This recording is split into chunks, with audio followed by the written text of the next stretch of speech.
What up, though, Detroit Lions fans? Your boy Nomis J coming at y'all with another one, man. I just want to get into some Detroit Lions talk, man, real quick.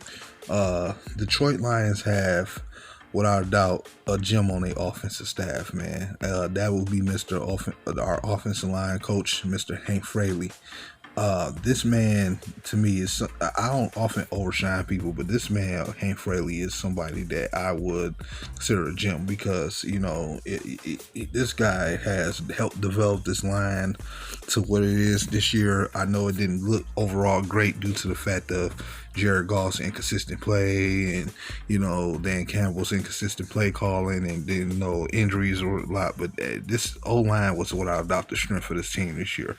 And they deserve all the credit, you know what I'm saying? He has done a very good job with this line. Despite all the injuries and the COVID protocols and stuff that he's done, and this man been with this team for 4 years. He was the assistant for Jeff Davison back in 2018 and 2019 as the O-line. He was the O-line coach, and then Patricia and elected to move on from him and let Hank Fraley take over the duties, and it's been good ever since. You saw the changes low-key in 2019 under Jeff Davison, but it still needed more work. The run blocking wasn't quite right.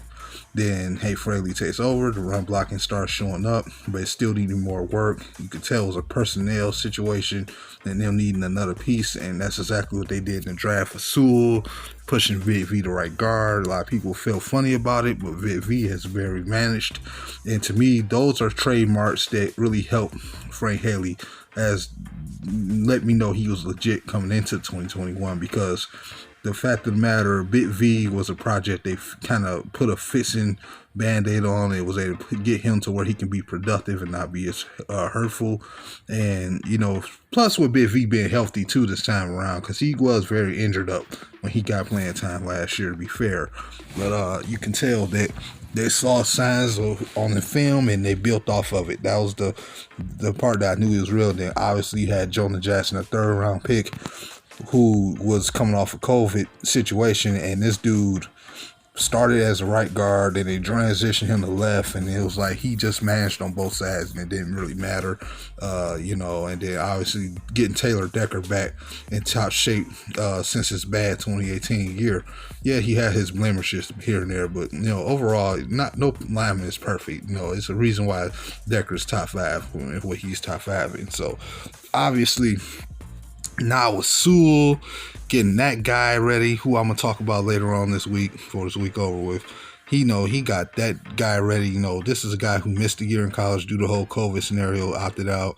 Comes, gets drafted, 7th overall, the most criticized pick we could have made by this entire fan base. He goes, gets this guy practicing right tackle because he was playing left tackle in college. Then the last minute has to shift over to left, manages to play well for the most part. Wasn't perfect. He did have some bad moments. I'm not going to deny it. But that you could argue that's being more on Sewell, learning the curve, and him being real young, going to get some veterans like Everson Griffin and certain guys. And then you can argue Jared Goff didn't really help him out either.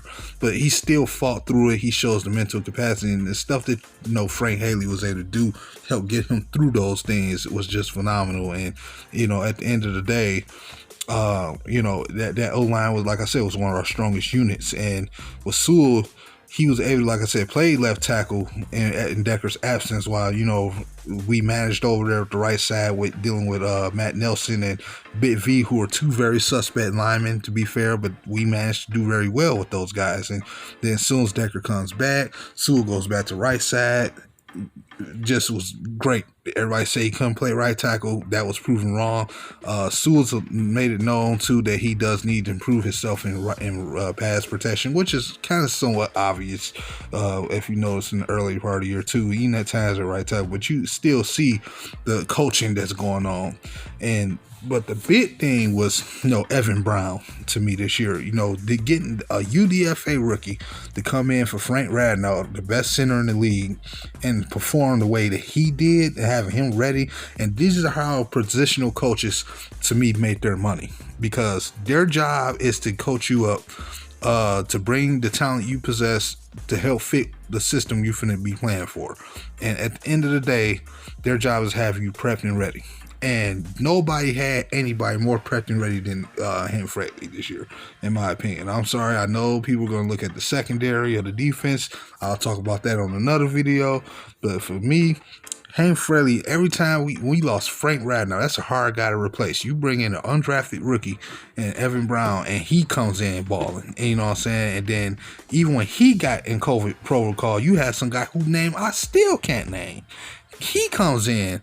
Yeah, the pass protection was rocky. I'll give you that one. But we still were able to move the ball off the ground. It was crazy. You know what I'm saying? And the fact of the matter is, you know, even the last game of the year, you had Evan Brown gets hurt. Jonas shifts over to play center now, and we managed with that. And then you look at the coaching level that we was doing. And that's how, to me, these positional coaches make money. Like I said, you know, it's one thing to get the starters together, but even when you have your starters, you have to make sure your backups will be ready at all times. You know, most teams draft guys in the 5th, 6th, and 7th rounds to be backups, and some teams will go get a veteran that's on his way out of the league in his last few years looking for a job. But for the most part, most teams are going to draft young linemen in the late rounds, and they have a decent line to help continue to develop, have a UDFA, and their job is just to keep those guys ready at all times. That's how they make their money. And to me, I think Hank Fraley, I keep calling him Frank, Hank Fraley has definitely earned his money this year, and I hope we can keep this guy around for a very long time because his coaching is showing it works. And when you look at the effect, when you have a guy like Deuce Staley and they're helping the running backs, you know what I'm saying, you have Ben Johnson working on the tight ends, and even he did a good job even when it comes to Brock Wright when he was able to play for us at times, you know, and helping blocking situation. It was just good, and they worked on Matt Nelson to help him convert to that tight end position when we needed him to do that at times, and for certain schemes that we was running for our run game. And you know, it was just the way they all were complementing each other on that offensive side of the ball, which to me was led by Hank Fraley. You know what I'm saying, with that O-line coach, his production with it, man. This is something that I've been waiting personally for a long time. We all used to talk about this. We got the best of both worlds there, if you haven't noticed. No, you know, we talked about drafting high talent and paying for a good free agent to play for our line. We tried to, and it never worked out. You know, since the Stafford era started, you know, we always dreamed of having a coach that can bring the best out of a player, no matter where he comes from, you know, no matter the name.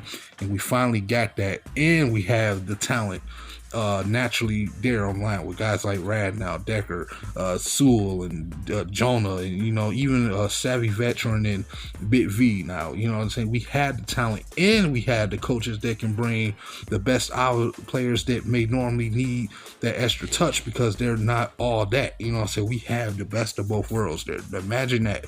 And hopefully they can figure this out and continue to go. We finally going into the off season with we know who our top 5 starters are, and we're finally coming into the new off season knowing that we should start the year with those same guys too. That's another thing.